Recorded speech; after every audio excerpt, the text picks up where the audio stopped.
Thank you for joining today's first Search Engine Journal webinar of 2024. I can't believe we're in the middle of February and saying that, but here we are. And today I am joined by John and Zach Ball.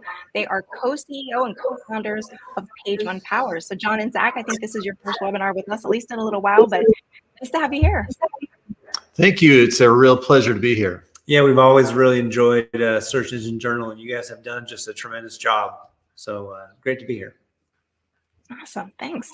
All right, so I'm going to go over some quick housekeeping, and today John and Zach are going to talk about how they built Page One Power into a $10 million agency and go through some of that proven framework that they have and share that with you. But first, I'm going to do some housekeeping so that we can get to it.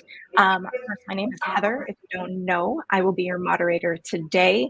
If you experience any technical difficulties, we have Christina hanging out in the back, but please use the chat box to let us know.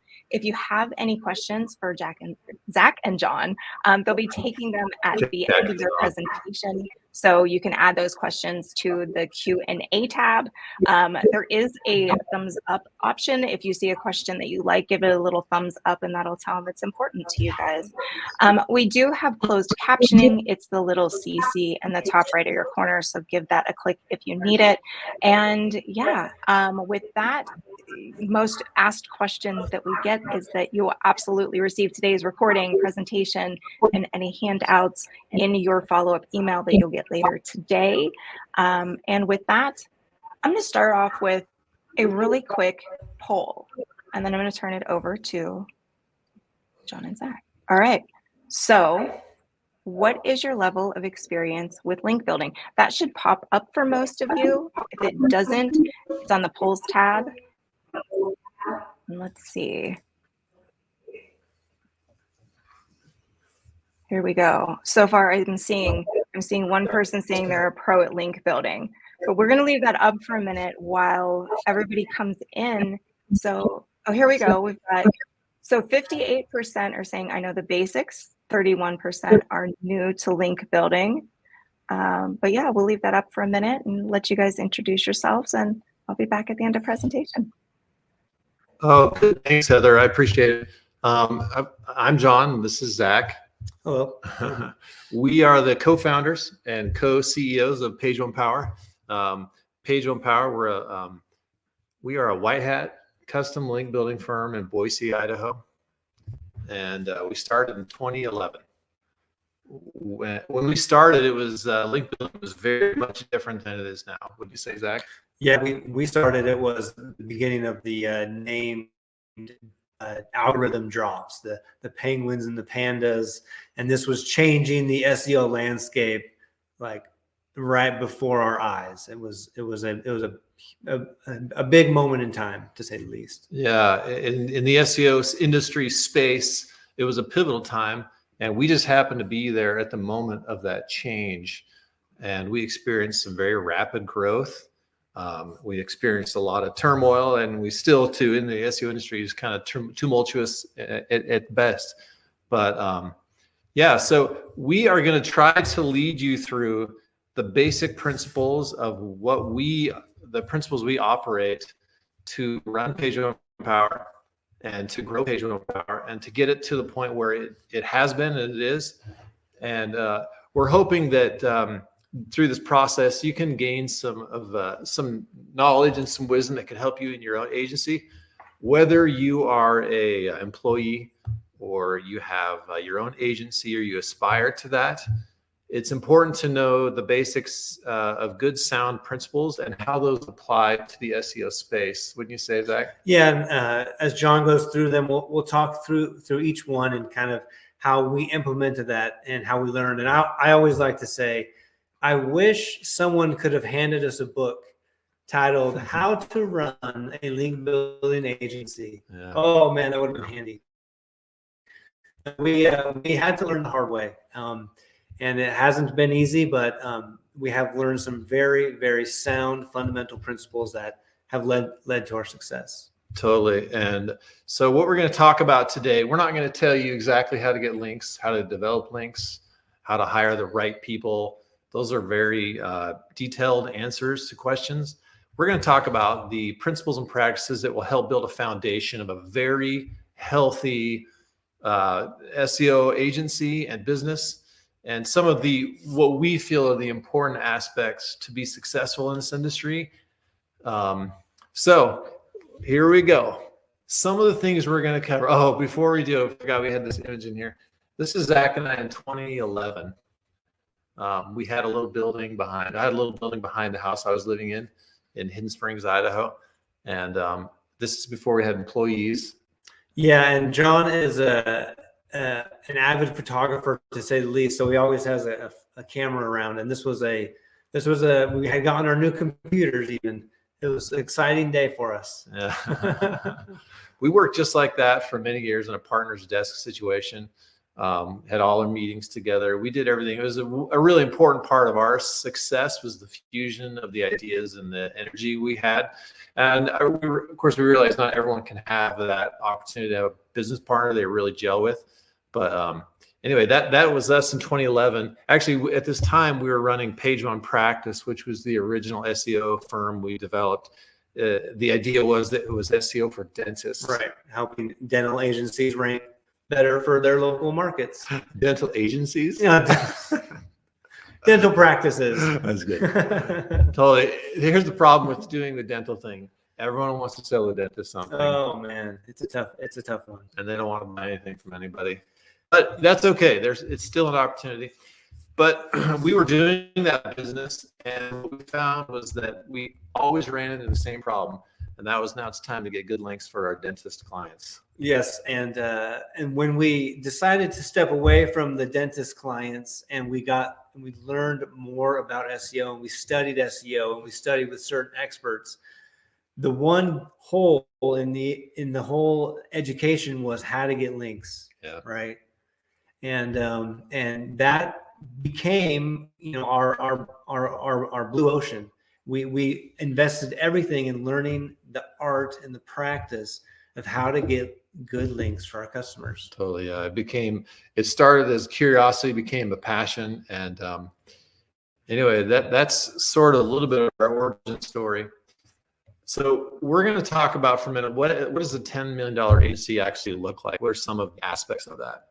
A $10 million agency does about $833,000 in recurring revenue monthly. A $10 million agency has key people in key positions. A $10 million agency knows how to treat their people and knows how to work with people. An agency of this size does marketing all day, every day. And we're going to go more detailed with that. A $10 million agency is all about communication. And finally, systems across the board. Back in the 90s, I started a portrait studio before the SEO thing. And I read a book called The E-Myth by Michael Gerber. He still is pretty famous, but that book was really hot back in the late 90s.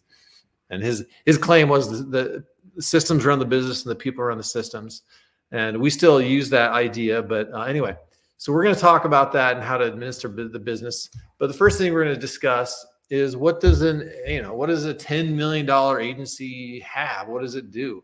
So at Page One Power, the way it looks is our average deal is $7,500 a month, which means we need 111 clients to hit that $833,000 number. Now, SEO business is pretty crazy. It's up and down all over the place. Yeah, SEO is a very, like John said before, it can be tumultuous. So we lose on average 5% of our clients every month, sometimes less, sometimes more, but that equates to about $41,000 in lost revenue in a month. So if you want to maintain your heading and make money the way you want to, we need to sell about 7 new deals a month. Now our sales team is really good. They're well-trained. We're highly communicative with them. They do about a 40% close rate with good leads. So that means for us that we need to get about 20 qualified sales leads every month. And if we want to grow beyond our current level, then we need more than that. So if you don't have any idea what your numbers are, what your goal is, how many clients you need, this is a starting point. because it puts that intention out there, and you can plan toward this, this trajectory of growth.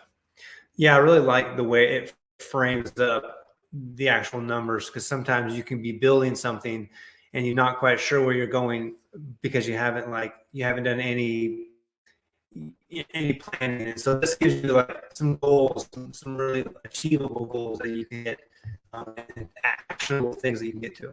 Yeah. So the agency looks like, as indicated here, another really important part, and I'm sure everyone knows this, you need key people in key positions. SEO is, we don't actually make a product. We don't have a factory floor product rolling off the conveyor belt.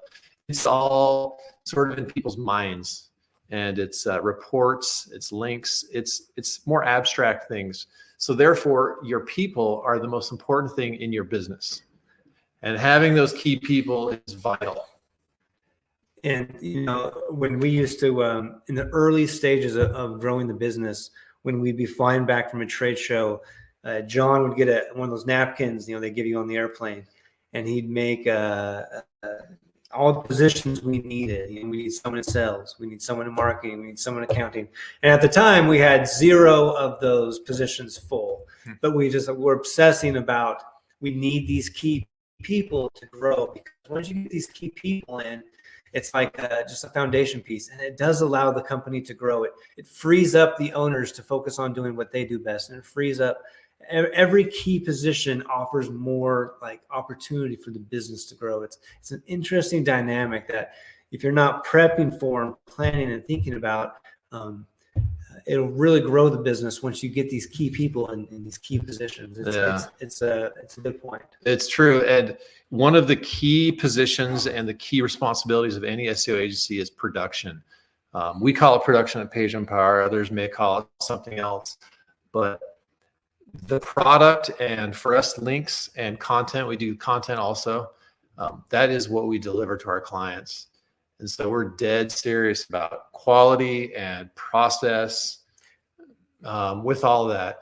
And I hate to say that production is the most important department, because they're all vital. But if we had to really take care of any department, it would be production, because they're the ones that actually deliver the product. And it's a very difficult product to deliver. I mean, we don't pay for links. We're not buying links. We actually have developed these really quality relationships that make a difference, and that has taken many years. And we have an incredible team being led by an incredible production director who has developed a system that is critical to our success. It really is. It's so true. Some of the things that you want to pay attention to with your production staff and team is that they're well cared for. You need to find out if something's wrong, how they're doing. You need to listen to their feedback. They are boots on the ground doing the work. You need to make sure they're challenged, that they feel that they're always reaching for that next level, and you're working with them to do that. You need to give them growth opportunities. So management needs to be broken out into levels, so they can see that there's a trajectory and a career path. They need rewards. We have a really nice reward system for people who hustle and get things done and work extra. And that's important, because people want to feel valued and unique. And the opportunity to make more is a reward. Yeah, it is. They need to feel that. They need to feel your trust. I think this is a real stumbling block for a lot of SEO agency owners. They get burned by a few people, and then they start to do what most business owners do, which is make policy based on the lowest common denominator. So if you have someone that burns you, you make a new policy to protect yourself from all future danger of that happening. We feel like that's not the most productive way to make policy and set a direction for the company. There are outliers who make mistakes and kind of burn you, but you can't burn down the whole company based on one crazy person who made a decision. It's a long conversation, but you need to learn how to trust your people. And that can be hard for some people. Another really important aspect that we learned and we exercise as much as possible is gratitude. Anytime someone does something that's exceptional or just does their job in a way that's very good, you need to be grateful for that. Yeah, and it goes such a long ways when you just have honest conversations and you can express your gratitude for the work they've done, and it's a very rewarding thing for everyone involved. With that, there is an art to treating people right and an art to keeping your staff happy. One of the things Zach and I really do well is we treat people like people. I mean, they're not like just our employees. They're people who have thoughts and feelings and life problems, issues, and you can't be ignorant to that. You got to. They're not robots. Yeah, they're not robots. Yeah. It is interesting to think that there are these thoughts around people that they are just completely, everyone's replaceable, and it's like the tribal knowledge within a company like an agency, for example, that has all this internal tribal knowledge about the systems and how it works that John talks about. I mean, they are incredibly smart people. Like, people are remarkably intelligent, and everyone is creative. Create this environment for them to be creative, and you give them trust and gratitude, and you treat them right. Our people develop incredible systems because I feel like we give them an environment to do that. Yeah, I totally agree. We kind of view our employees and our staff as we're in a partnership with them. They're not like our employees and we beat their ass. We work together to deliver the product to the client. And I know this is kind of like esoteric and kind of like, no kidding, but some people really struggle with this concept, either employees or employers. You want to give them respect and money, gratitude, opportunity to make systems and make things happen, and of course, freedom to make decisions and make mistakes. And one of the things that we talked about early on, don't talk about as much lately, is one of the ways we administer our business is we ask people and we tell them what we want, not how to do the thing. Right. And there's a subtle difference in there, but the subtle difference is remarkably powerful for somebody who is being micromanaged. If you want to lose employees and get people to literally hate you, just go ahead and micromanage them. That's a great way to get some people love that. Yeah, they love it. Now, of course, there are things where you need to say this is how it needs to be done, right? If there's specifications or items, but if it's a task and you've hired good people and you can trust them, then you just tell them what you want, not how to do it. And people really appreciate that. It's a simple but profound nuance in management. Another important thing that we had to learn how to really do exceptionally well was delegation. And this is a stumbling block for many, many business owners, because a lot of business owners, they feel like they are the ones that have to do it all. And if it's not all them, then they are going to make sure it's done their way. Right. Very micromanaging type way. Delegation, like John says, trust. And you have to believe in people. It's a very, very difficult thing to do. Yeah, it can be extremely. It really can be, but the more you do that, the more you're able to do the things that are going to make the business grow. Right? It's like when keep installing those key people in those key positions, and the workload can go up. When I was in the portrait business, I had a business guy that I would study with, and he said something that sticks with me, and that is, if you can find somebody who can do the job you need them to do at a 70% as good as you do it, then that is very acceptable. Not everyone's going to be able to do things at your level as the business owner. And from an employee, I understand that the business owner is just looking for your best effort. Okay. Another important part of people is you got to fire when necessary. I know this we've been all love and roses and stuff, but if someone is destructive to your business or they're dragging the team down, you've got to take care of that. You got to watch over your flock of people. So you got to do it when it's necessary. And if you do it with compassion and you do it with understanding and communication, it's going to be fine. People understand and they want to succeed. The good people want to succeed and they want you to succeed.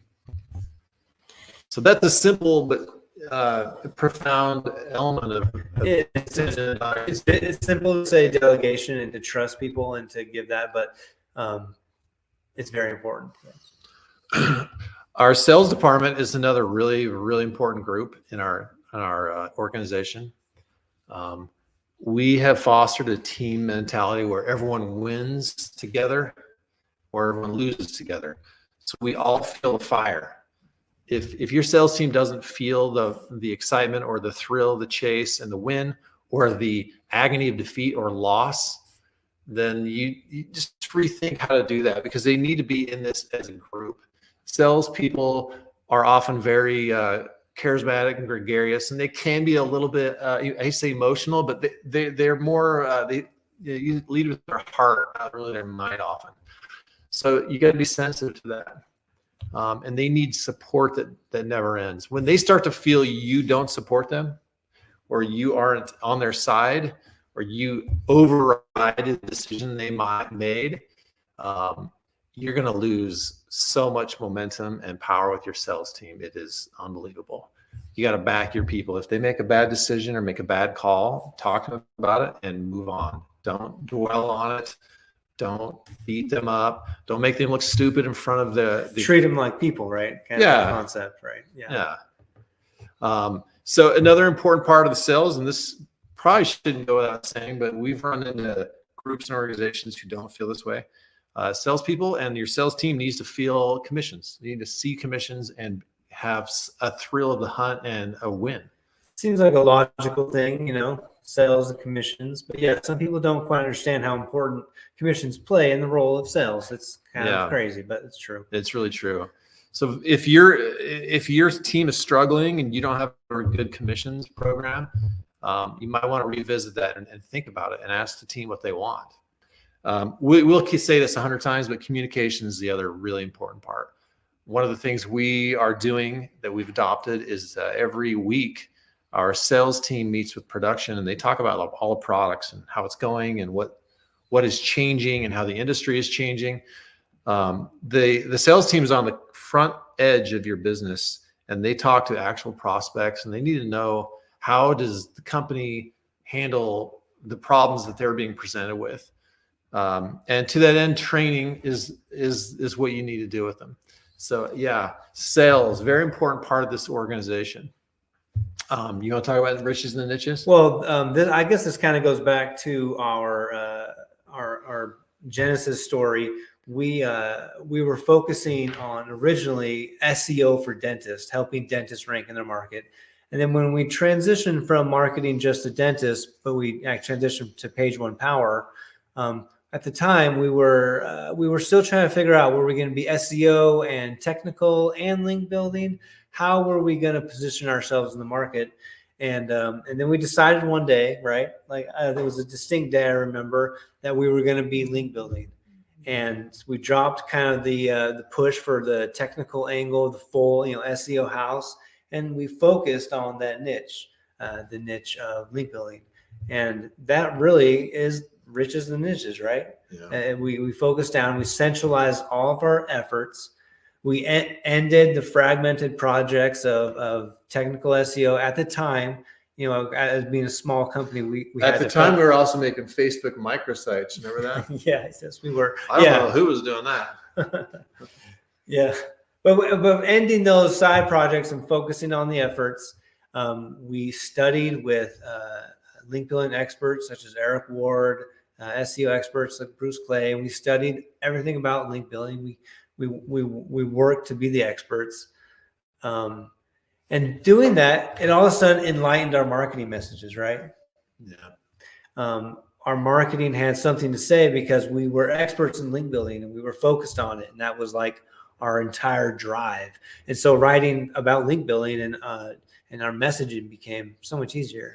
Yeah, it really kind of just consolidated all of our marketing efforts behind a single idea. So if you do social media and SEO and technical SEO and PPC, websites, and that's fine. We're not saying that's bad, but we're saying this is a way you can go. Yeah, maybe you're just trying to figure out how to get your agency going. Like, we do offer more services now because we have grown to a level where we have lots of different business coming in. But if you're trying to get it off the ground and you're trying to get that thrust upward, think about how you're going to centralize your efforts, end fragmented projects, and become an expert. And that gives you something to say. Now you can go and you can talk about it and start taking customers. Yeah. So this is more for like if you're at the root level, Totally. Well, and there's a lot of opportunities in the SEO industry to specialize. We work with a group who all they do is SEO technical audits. Right. And so we constantly really don't do it anymore. I mean, we outsource and we do some light ones, but they're so good at it. Why would we want to do that? So it's a really simple but really profound way to refine your business and find those little veins of gold. Right. And it just makes things so much easier too. Yeah, especially if you're just struggling to figure out what to do. Just pick something and just go deep, right? Narrow and deep kind of thing. Yeah. Another really important aspect to our company that we have tried to just really work hard on is the marketing. Yeah, marketing was like you work in the business, and then marketing is that thing that never ends. So it's like dinner, right? Yeah. Yeah, you eat dinner every day, and every day you should be marketing. Never ends. It never ends. No, it's like social media. Like if you've done social media marketing, once you put a post up, it's time for the new one. It's the same exact thing. And you have to think about what is your angle? What are you trying to say? So marketing is very simple at its base level. It's make a message and then put that message out as many places as possible. But that first step, make a message, is very much refined if you can niche down to something specific. Right. I was just thinking that as you centralize your kind of efforts and your product, your message can be very can become much easier to make. Yeah, totally. Right. Well, like right now, our tagline is the link builders you've been looking for. And we have that tagline because we know our customers, usually we don't get hired by people who have never hired a link builder. Right. You have been down the SEO rabbit hole a little bit, and you know what you're kind of looking for. And so our tagline has stood really for, in my opinion, the test of time for us. Like the link builders you've been looking for. We did a campaign in San Jose at search engine SMX, and we had these great banners, and it said the link builders you've been looking for, and they just got so much attention at the time. That was cool, and that was such a good show. Those in-person SMX shows were great. And especially in those early years, that was fun. Yeah, that was really cool. And we got the banners throughout the show. We got a nice booth. We were handing out T-shirts. I mean, the idea of go for broke and be bold in those early years. I mean, we were going crazy. Some months we were spending half of our income on marketing. Right. We were really going for crazy because we knew that we had a good service. Right. And if you have confidence and a conviction in what you can do, marketing is so much better. Another thing you want to do is blend your marketing up. So we have ongoing marketing that's happening all the time. You have one time, and then you have sporadic things like these webinars, for instance. We do these sporadically. We do about 6 a year. We have ongoing marketing with display ads, PPC, things that were always there. And we actually have our marketing broken out into weeks. So every week we want an activity to be happening that's substantial to generate leads. And you can go ahead and stop marketing when you're ready for your business to die. When you're like done and you're done with new customers and you just want to fade away, you just go ahead and stop marketing. Right. It's a good way to stop growing. Yeah, it is. Yeah. Think about like Apple. How much marketing do they do right now? Oh man. And they're top, and they're new marketing. Yeah, they have like $1 trillion market cap or whatever it is. It's insane. think about them, how big they are and how small we are and insignificant in comparison. Anyway, so marketing is vital if you want to do this. But probably the most important aspect, thing, is the next slide. Zach, you want to talk a little bit about that? Yeah, this was another. When we first started, we would actually split our day in half. The first part of the day was doing, our client work, doing the work in the business.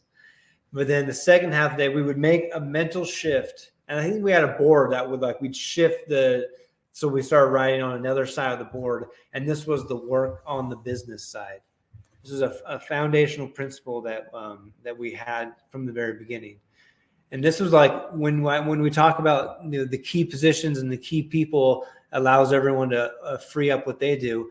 This is what the owners should be doing. They should be the thing you don't outsource, you don't delegate, and it's a very powerful thing.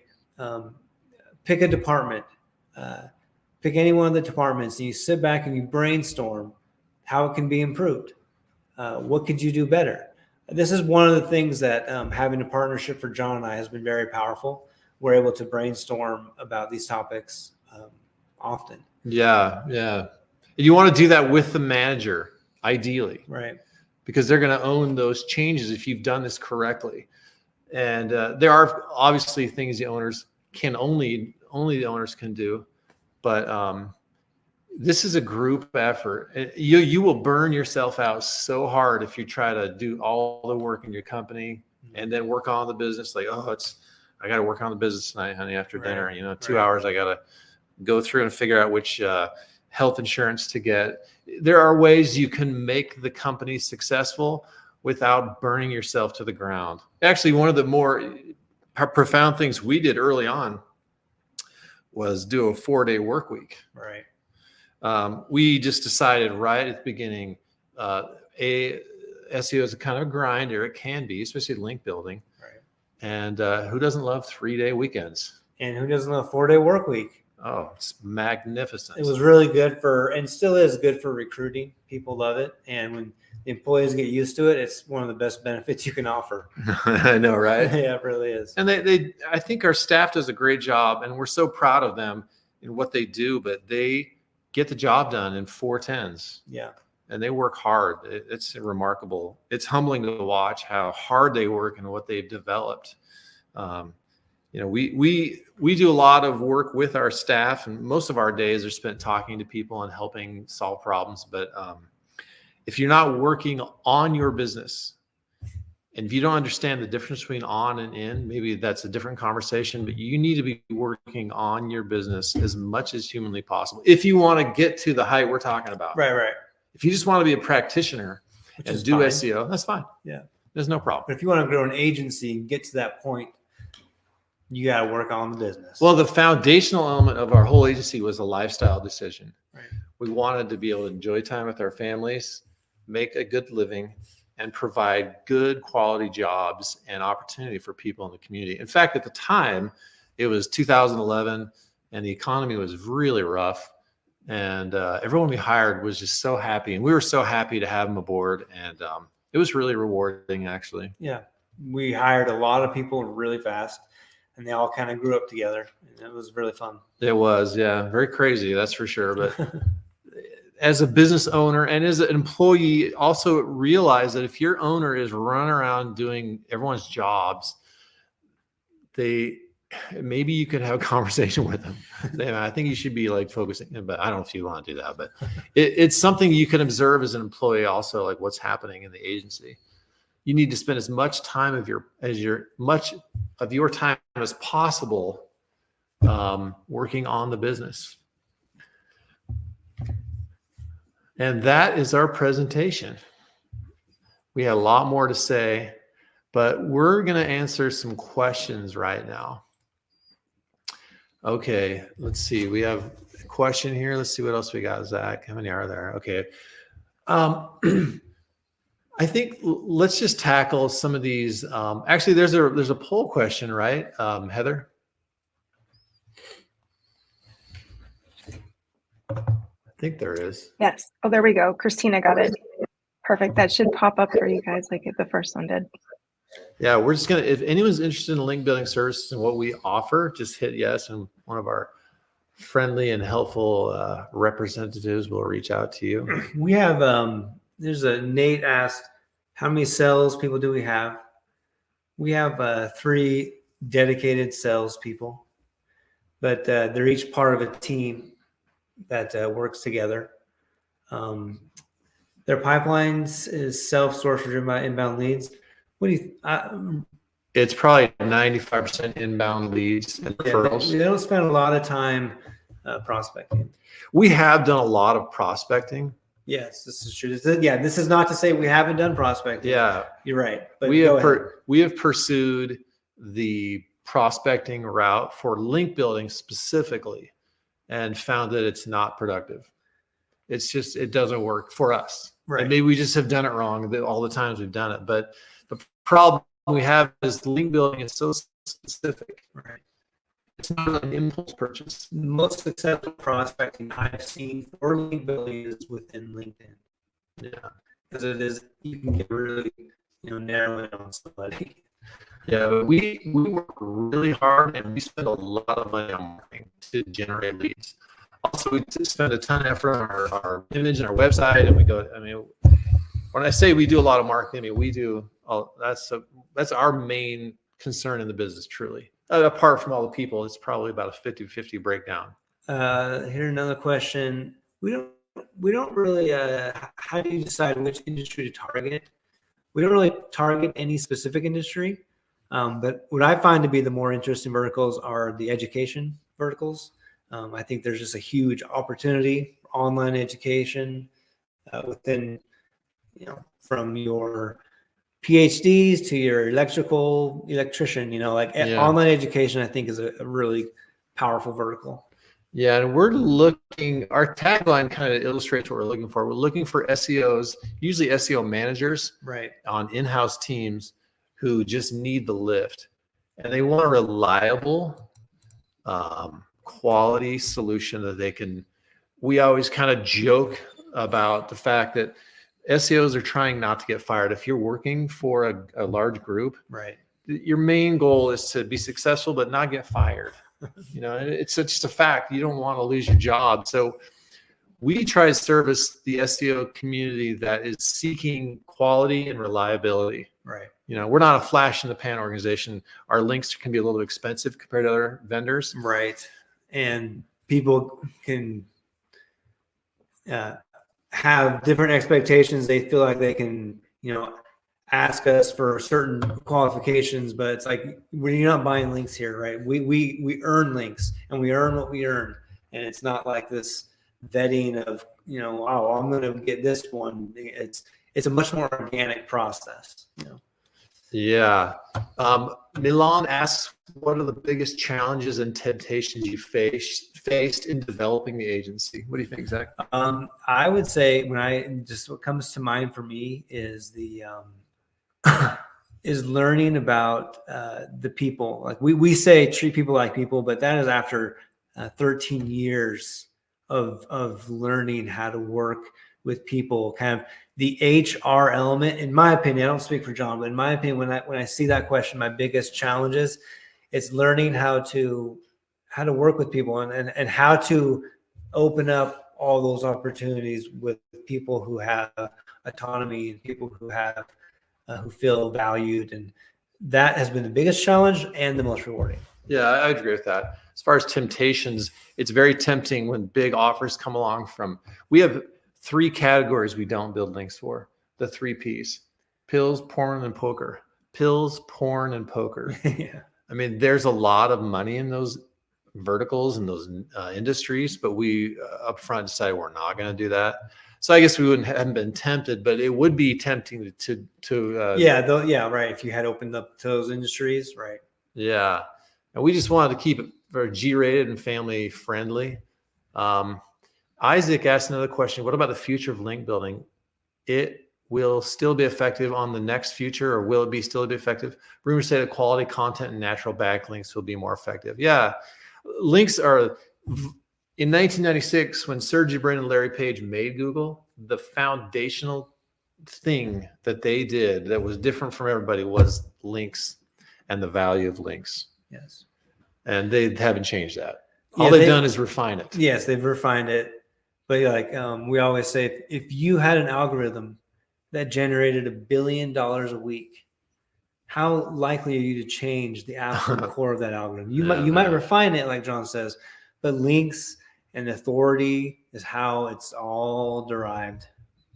You know, I mean, there are and there are other factors, of course, but I think it is and will still be a primary driving force, despite what Google says about it. I know that it's incredible.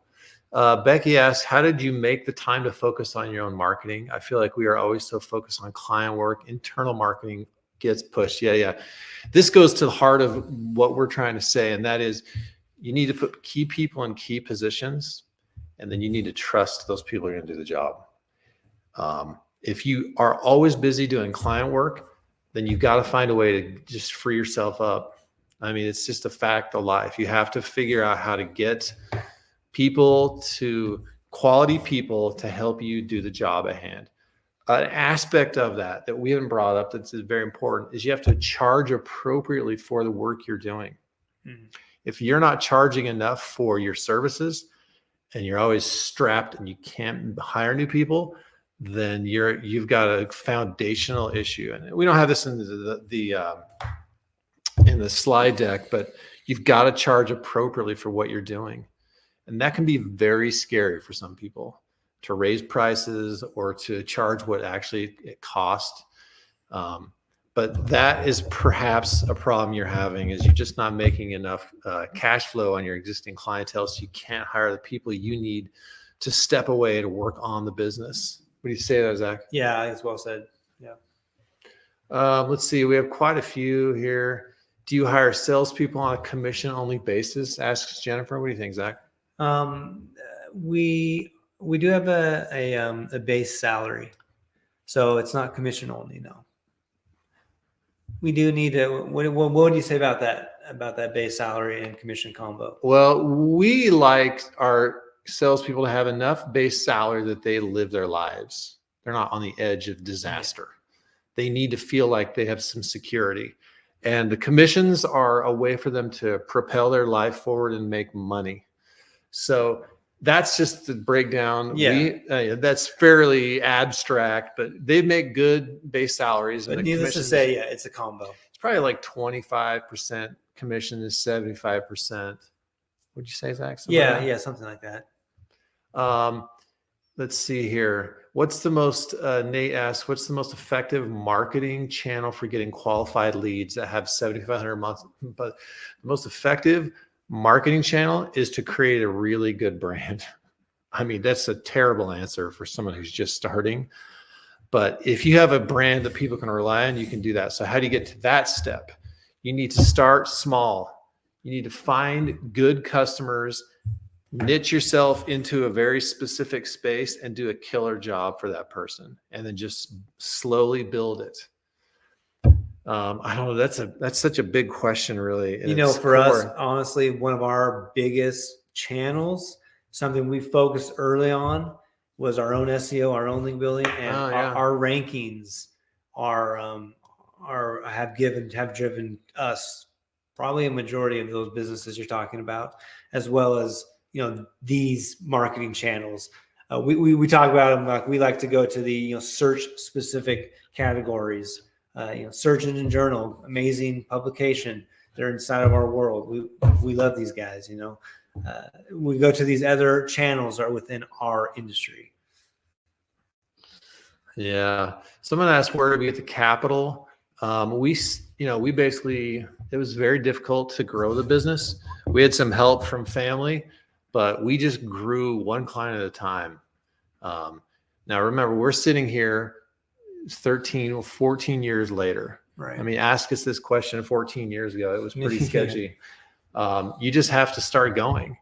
And I know that's a great question. If you have friends that can loan you money, or if you have another way to do it, we found that banks don't really like SEO companies very much. Especially back then.